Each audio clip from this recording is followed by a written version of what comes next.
Hi everyone, welcome to Adisha Institute of Civil Services. So today's topic is BRICS countries, BRICS group. So what is BRICS? BRICS is basically a group of five countries, five member countries का एक group है. कौन सी countries हैं? That is Brazil, Russia, India, China and South Africa. ठीक है, ये हमारा 2025 में प्रीवियस आ चुका है क्वेश्चन इसके ऊपर ब्रिक्स के ऊपर, so it becomes important again.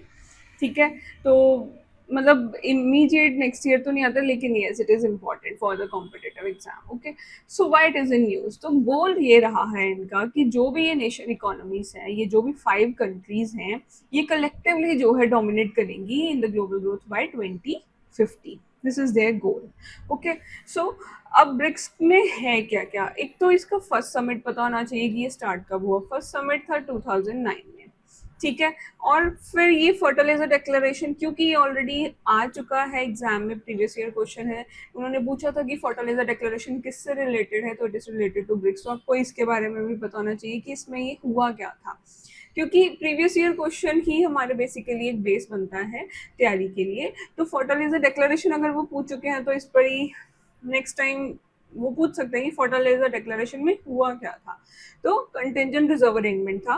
इसका एम क्या है कि शॉर्ट टर्म लिक्विडिटी सपोर्ट करना, मतलब बेसिकली पैसा देना थ्रू करेंसी स्वैप्स अपनी मेंबर कंट्रीज को balance of payment crisis situation को हैंडल करने के लिए और उनको और ज़्यादा फाइनेंशियली स्ट्रॉन्ग करने के लिए. ठीक है, तो अभी रिसेंट जो हमारा समिट हुआ है वो हुआ है कजान रशिया में. ठीक है, इसी के ऊपर ही आया था क्वेश्चन. अब जो 2025 में जो समिट होगा इनका, वो होगा रायो डी जेनेरो ब्राज़ील में. अब मैंने आपको बताया था कि G20 का समिट भी हुआ है, वो 2024 में. कहाँ हुआ है मुझे बताना आप. ठीक है, कमेंट करना आप नीचे, ये मैं आपको पुरानी वीडियोस में बता चुकी हूँ. तो अब क्योंकि फर्टिलाइजर डिक्लेरेशन ऑलरेडी आ चुका है, तो हमें पता होना चाहिए कि ये जो जोहान्सबर्ग डिक्लेरेशन है ये भी किससे रिलेटेड है. It is also related to BRICS. ठीक है, ब्रिक्स प्लस एक प्लेटफॉर्म है इस तरह से. It is a global platform जो कि which is fostering innovation, diverse collaboration and sustainability in 186 countries. ठीक है, तो जो जोहान्सबर्ग टू डिक्लेरेशन है that is basically significant BRICS view points on global economic, financial and political matters के ऊपर जो है ये बात करता है. तो अभी हमारा जो 16 ब्रिक्स समिट हुआ है तो उसमें क्या क्या आया था. उसमें जो इम्पोर्टेंट चीज़ आई है वो ये है कि नए मेंबर कंट्रीज जो हैं ऐड हुए हैं.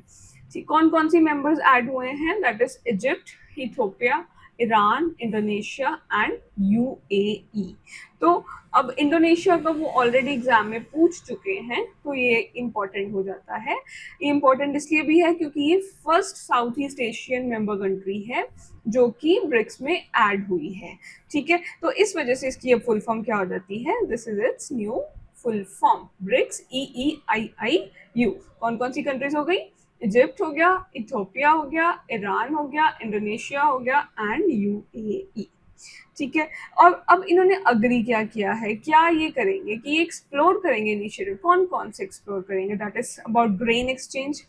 ठीक है, देन री इंश्योरेंस कंपनी से रिलेटेड होगा. फिर क्रॉस बॉर्डर पेमेंट सिस्टम के बारे में होगा. जैसे अभी इंडिया रिसेंटली यूपीआई के थ्रू काफ़ी जगह पे अब पेमेंट होने लग गई है. तो वो कौन कौन सी कंट्रीज है वो भी हमारा इस बारी प्रीवियस 2025 में क्वेश्चन पूछा गया है. तो इसी बेसिस के ऊपर ये क्वेश्चन भी जो है इम्पॉर्टेंट हो जाते हैं कि इनके कौन कौन से इनिशिएटिव्स हैं.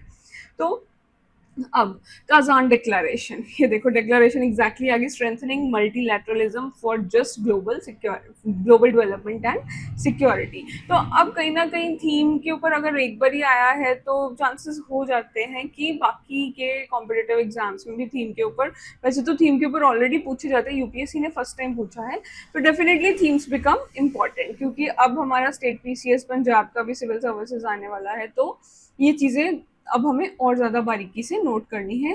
कीवर्ड स्पेशली मल्टीलैटरलिज्म हो गया इस तरह से. ठीक है, अब कजान अब कौन सी जगह है. सी मैं ना वर्ल्ड जोग्राफी पे कोर्स लॉन्च करूँगी, तो वो आप ज़रूर उसको देखना क्योंकि it's going to be really beneficial for you all. बहुत ही डिटेल उसका पूरी वर्ल्ड जोग्राफी का होगा उसमें. तो हर कंट्री, हर स्टेट, हर रिवर, हर डेजर्ट, हर माउंटेन हम उसमें जो है डिस्कस करने वाले हैं. तो आप ज़रूर, और बहुत ही मिनिमल कॉस्ट पे होगा वो, तो आप जरूर उस कोर्स को बाय करें। सो कजान क्या है? Capital of Tatarstan, Russia. कहाँ पर है? Confluence of Volga and Kazan का रिवर्स। सो ये है क्या? ये रशिया की थर्ड कैपिटल है after Moscow and cultural capital Saint Petersburg. ठीक है, आपको इतना नॉलेज रहनी चाहिए। अब ब्रिक्स पार्टनर कंट्रीज क्या है? नाइजीरिया को जो है अभी अभी एडमिट किया गया है as a partner country. It is the 9th BRICS partner country joining, 9th है। इससे पहले भी अब जो मेंबर्स ऐड हुए हैं और जो पार्टनर कंट्रीज हैं ये दोनों अलग है। Partner country is totally different and this member country is totally different. तो मेंबर कंट्रीज हमारी कौन कौन सी थी अभी याद करो? Egypt, Ethiopia, Iran, Indonesia, and Indonesia is the first Southeast Asian country, and UAE। इसे हमारा फुल फॉर्म नया बना है। तो अब मेंबर कंट्रीज में नाइजीरिया को अभी अभी एडमिट किया है। This is the 9th BRICS partner country जो ज्वाइन कर रही है। इसके अलावा कौन कौन सी है? Belarus, Bolivia, Cuba, Kazakhstan, Malaysia, Thailand, Uganda and Uzbekistan. Okay, that's all for your BRICS partner country. Now, next topic is IBSA group. Now, what is this IBSA group? So, IBSA group is, again, it's a group of 3 countries, that is India, Brazil and South Africa. BRICS किसका था? 5 member countries group था। तो IBSA क्या हो गया? 3 member countries, और इनके नाम से ही पता लगता है, इंडिया, ब्राजील, साउथ अफ्रीका। अब ये क्यों है न्यूज में कि ये है, इसका एम क्या है? बेसिकली इसका एम है to promote south south cooperation exchange. अब ये साउथ साउथ कोऑपरेशन क्यों है? अगर आपको वर्ल्ड मैप का थोड़ा सा भी आइडिया हो, so this is our Africa, this is, अगर हम उसको बनाए North America, South America and इसको ऐड कर दें तो यहाँ से हमारा जो है इक्वेटर पास करता है, सॉरी इंडिया ऊपर है, इक्वेटर यहाँ से पास करता है हमारा। तो जो भी ग्लोबल साउथ की जितनी भी कंट्रीज है उनकी कोऑपरेशन के बारे में अभी ये बात होती है इस ग्रुप में। तो कौन सी डिक्लेरेशन है इसकी? जैसे ब्रिक्स की कौन सी थी? 2 डिक्लेरेशन मैंने बताई थी, याद कर लो, फोर्टालेजा एंड जॉन्सबर्ग 2। तो इप्सा ग्रुप की कौन सी होगी? ब्राजीलिया डिक्लेरेशन हो गई। इनकी एक अपनी मैरीटाइम एक्सरसाइज भी है बाय द नेम इप्सा मार, that is maritime exercise. This is trilateral defense cooperation, obviously. Now, IPSA foreign ministers declared a united front against the global terrorism. You know, if at all means में आपको question आता है terrorism, global terrorism के ऊपर या क्या, तो आप ऐसी लाइंस को उसमें ऐड करेंगे तो डेफिनेटली आपको एडिशनल पॉइंट्स मिलते हैं। अब इंडिया ने क्या किया है? एक इप्सा फंड है जिसमें इंडिया कितना कंट्रीब्यूट कर रही है? India is contributing by $1 million. तो ये भी आपको जो है पता होना चाहिए, क्योंकि इन फंड के इन चीज़ों में जो है हल्की फुल्की चेंजेस वो ले आते हैं।